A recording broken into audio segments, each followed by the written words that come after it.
हिजाब विवाद में क्या बेटियों के अधिकार का असली सच छिप गया? कर्नाटक के शिवमोगा में कॉलेज आती छात्राओं की ये तस्वीर सुर्खियों में आई, जिसमें माथे पर तिलक लगाए कॉलेज पढ़ने आती बेटी है, पीछे तय यूनिफॉर्म पहनी छात्रा के साथ बुर्का, हिजाब, नकाब में आती कॉलेज छात्रा भी। ये तस्वीर देखिए जिसमें हर धर्म की छात्राएं हैं। ध्यान आप इनकी यूनिफॉर्म और इनके हिजाब, बुर्के पर न दीजिएगा। हाथ एक दूसरे का पकड़कर साथ आती छात्राओं पर ध्यान दीजिए। ऐसी एक तस्वीर या वीडियो नहीं, कॉलेज आती छात्राएं जो यूनिफॉर्म में आ रही हैं, जो बुर्के और हिजाब में आ रही हैं, सब एक दूसरे का हाथ पकड़कर साथ में चलती हैं। लेकिन कॉलेज के गेट से अंदर जाने के बाद ये हाथ और साथ हिजाब विवाद में छूट जाता है। कॉलेज के भीतर बुर्का, नकाब, हिजाब पहनकर आई छात्राओं को आगे क्लास में कॉलेज प्रबंधन नहीं जाने देता। छात्राएं जमीन पर बैठ जाती हैं, इस उम्मीद में कि शायद इजाजत आगे मिल जाए। पुलिस वालों की मौजूदगी में ये इंतजार भी थोड़ी देर में खत्म हो जाता है।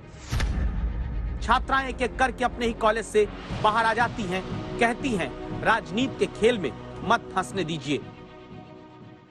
These all are the political games, sir. So, political games and ideas. These all are the political games and ideas.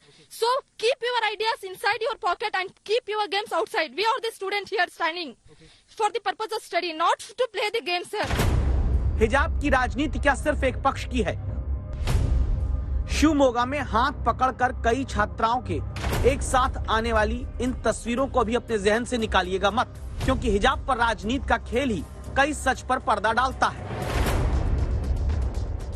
Bengaluru में हिजाब में आने पर क्लास में जाने से रोकी गई छात्राओं को पहले सुनते हैं। हमने बरसों से बुर्का में और हिजाब में बैठ के क्लासेस अटेंड किया है। अब ये क्या ट्रेंड है, न्यू ट्रेंड कहे तो अगेंस्ट भगवा शाल।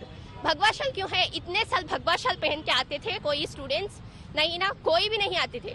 भगवा शाल पहन के कोई क्लासेस अटेंड नहीं करते। अब ये 2 वीक्स में हिजाब के अगेंस्ट क्यों भगवा शाल है, किसके लिए है, क्यों, किसका हाथ है इसमें, ये सब हमको कुछ नहीं पता। हमें हमारा राइट चाहिए, हमें हमारा राइट लेके रहेंगे।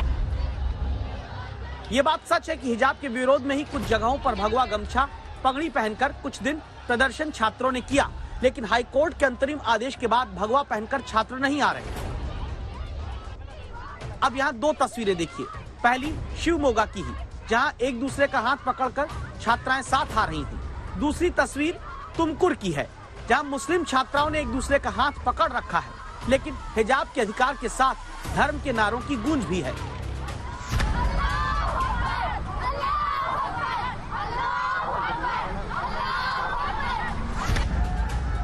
पिछले हफ्ते एक तरफ जय श्री राम के नारे थे तो दूसरी तरफ मांड्या की छात्रा की तरफ से अल्लाह अकबर का धार्मिक नारा।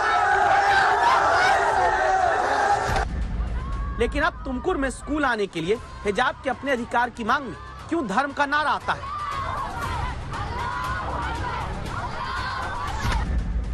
क्या ये धार्मिक परंपरा से ज्यादा धर्म का विवाद बन चुका है? कोई लड़की अगर हिजाब या निकाब या दुपट्टा या जीन्स पैंट पहनती है तो इससे इन लोगों को तकलीफ क्यों हो रही है? तकलीफ आपको क्यों हो रही है? इससे आपको किसी को हार्म हो रहा है? भाई सर पर अगर कोई पहन रहा है तो इसमें हार्म तो नहीं होना चाहिए ना। और वो कहाँ जा रही हैं? वो एक ऐसी जगह जा रहे हैं जहाँ पर शिक्षा हासिल करने के लिए जा रही हैं, ताकतवर बनने के लिए जा रही हैं, तो आप उनको रोक रहे हैं। तो इससे नरेंद्र मोदी देश के प्रधानमंत्री का स्टेटमेंट एक खोखला साबित होता है जब वो कह रहे हैं कि उत्तर प्रदेश में हमको मुस्लिम महिलाओं ने वोट दिया। ओवैसी 3 बातें करते हैं। पहली, हिजाब पहनने पर तकलीफ क्यों? दूसरी, हिजाब पहनकर शिक्षा हासिल करने ही तो आ रही हैं। और तीसरी, हिजाब विवाद में प्रधानमंत्री नरेंद्र मोदी पर आरोप। ध्यान रहे कि हिजाब पहनकर आने पर फिलहाल कर्नाटक हाई कोर्ट के अंतरिम आदेश के तहत रोक लगी है, लेकिन इस विवाद की राजनीति ने मुस्लिम छात्राओं की शिक्षा के क्षेत्र में जमीनी हकीकत पर ही पर्दा डाल दिया। राष्ट्रीय सैंपल सर्वे 2017-18 के मुताबिक 19% मुस्लिम लड़कियों ने शादी की वजह से पढ़ाई छोड़ दी। रिसर्च कहती है गरीबी के कारण परिवार जल्दी शादी कराते हैं। हिजाब विवाद के बीच शिक्षा हासिल करने से बच्चियां दूर होंगी तो परिवार भी शादी जल्दी करा देंगे। फिर क्या शादी के कारण मुस्लिम लड़कियों की पढ़ाई छूटने की दर और बढ़ जाएगी? सच के इस सवाल से पर्दा कोई नहीं हटाना चाहता, क्योंकि छात्राएं तो पढ़ना चाहती हैं। 2 years is going to corona. Sir, suddenly is coming to hijab problem. What are you doing to me? लेकिन हिजाब को लेकर विवाद धर्म और धार्मिक परंपराओं के नाम पर ऐसा बन गया जहां शिक्षा पीछे हो गई, हिजाब आगे। हम लोग के बच्चों को क्यों अलग कर रहे हैं ये लोग? हिजाब डाल के कोर्ट ने बोला है कि कोई भी रिलीजियस प्रैक्टिस अलो नहीं है। हाँ, इतना साल हुआ, 100 years पहले का स्कूल है, हम लोग यही एजुकेशन के है ना। हाई कोर्ट ऑफ कर्नाटका कहा है कि रिलीजियस प्रैक्टिस अलो नहीं है, चाहे हिंदू मुसलमान हो कोई भी हो। तो हम लोग हमारे रिलीजन के खिलाफ जाना पड़ता है ना, हमारे रिलीजन का खिलाफ है ये। हमारे कुरान ने यही से कहा है कि नहीं, अब हाई कोर्ट ऑर्डर के खिलाफ आप बच्चों को अगर हिजाब उतार के आने कहेंगे तो आप क्या कहते हैं? नहीं भेजोगे बच्चों को? नहीं चाहिए, एजुकेशन नहीं चाहिए, क्या करना है फिर? फ्यूचर एजुकेशन नहीं चाहिए, आप हिजाब पहन के ही जाएंगे? हाँ, यस, नहीं तो? हिजाब चाहिए हम लोग। नहीं तो अगर हाई कोर्ट बोलेगा नहीं बेचते हैं हम लोग, नहीं चाहिए एजुकेशन। फर्स्ट हम लोग हिजाब को इम्पोर्टेंस देंगे। हिजाब के विवाद में शिक्षा प्राथमिकता नहीं रही। पहले ये तस्वीरें हैं, वीडियो में 4 छात्राएं हैं, हिजाब और बुर्के में दिखती हैं। ये कॉलेज के बाहर खड़ी हैं। वीडियो बेंगलुरु का है। हाई कोर्ट का अंतरिम आदेश न मानने पर छात्राओं को कॉलेज में प्रवेश नहीं मिला। अब यहाँ पहले आप मुस्लिम धर्मगुरु को सुनिए। स्कूल में, कॉलेज में लोग जाते हैं तो कोई मंगलसूत्र पहन रहा है, कोई बिंदी लगा रहा है, कोई मांग भर रहा है, कोई हेड ड्रेस पहन रहा है। अलग अलग अपने अपने धर्म की कुछ चीज़ें लोग अपनाते हैं। तो अगर उसमें हिजाब को भी अगर परमिशन मिल जाएगी तो कोई बहुत बड़ी इसमें कोई समस्या नहीं है, कोई मुश्किल नहीं है। ये बात सही है कि सबको अपने धार्मिक अधिकारों के तहत आजादी मिली, लेकिन जो बात समझनी जरूरी है उस तक पहुंचने से पहले हिजाब के लिए बेटियों को कॉलेज न भेजने का मन बना चुके परिजनों को भी सुनना जरूरी है। बच्चे कुमकुम डालने नहीं आते हैं क्या? उनको भी मना किए हैं, कोई भी नहीं डालने को आते हैं ना, एंट्री करने को है ना स्कूल में, टीचर से डालने को हाले को है ना। अगर कोई रिलीजन नहीं शो अप करना है तो उन्हें भी कुमकुम नहीं डालना चाहिए ना, डालने को है ना सर। कल में मीटिंग को है, टीचर का इसमें है ना, वो तो गलत ना। इसीलिए करना है तो पूरे के सेम रूल्स करो, एक एक को काय को करते हैं, गलत ना। वो भी हमारे लिए क्यों ऐसे का रूल्स नहीं क्यों भेजना है सर? मंगलसूत्र बनाम हिजाब, सिंदूर कुमकुम बनाम बुर्का के इस विवाद में ये सच छिप गया कि मुस्लिम महिलाओं की ही साक्षरता दूसरे धर्म की महिलाओं के मुकाबले कम है।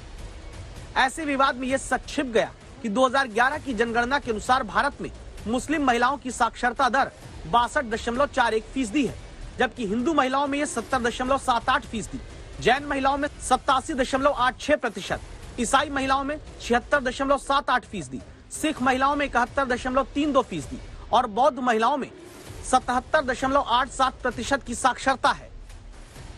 हमें शिक्षा भी लेनी है, वो ठीक कह रहे हैं, हमें शिक्षा भी लेनी है। हमें अपने कल्चर को, भारत के कल्चर में जो भी जरूरत है, अगर हमें हिंदी पढ़नी है, अगर हमें कंप्यूटर सीखना है, अगर हमें इंग्लिश पढ़नी है, उर्दू पढ़नी है, शिक्षा भी लेनी है। लेकिन शिक्षा लेने में ऐसा नहीं है कि हम सारे कपड़े उतार दें और खाली शिक्षा लेते रहें। इसी विवाद की वजह से कर्नाटक के उडुपी में डिग्री कॉलेज के बाहर छात्राएं खड़ी हैं। इन्हें भी हिजाब, बुर्का और नकाब पहनकर आने की इजाजत नहीं मिली। बोला गया था कि अगर हिजाब आपको निकालना ही पड़ेगा अगर क्लास के अंदर जाना हो तो, बट कैंटीन में सब आने के लिए हम हिजाब डाल सकते हैं, लेकिन क्लास में रहने के लिए हमें हिजाब डालना ही पड़ेगा। तो ऑब्वियसली हम तो निकालने वाले हैं नहीं, इसलिए हम चले आए।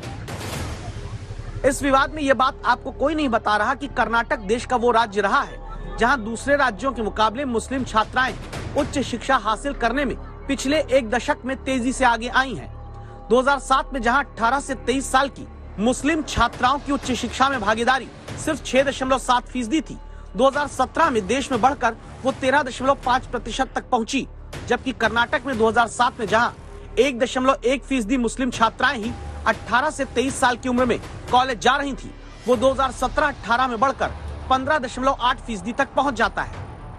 लेकिन गरीबी, कम साक्षरता, शिक्षा छुड़वाकर शादी के बंधनों से निकलती मुस्लिम छात्राओं के पढ़ाई के अधिकार पर हिजाब के विवाद का पर्दा पड़ गया है।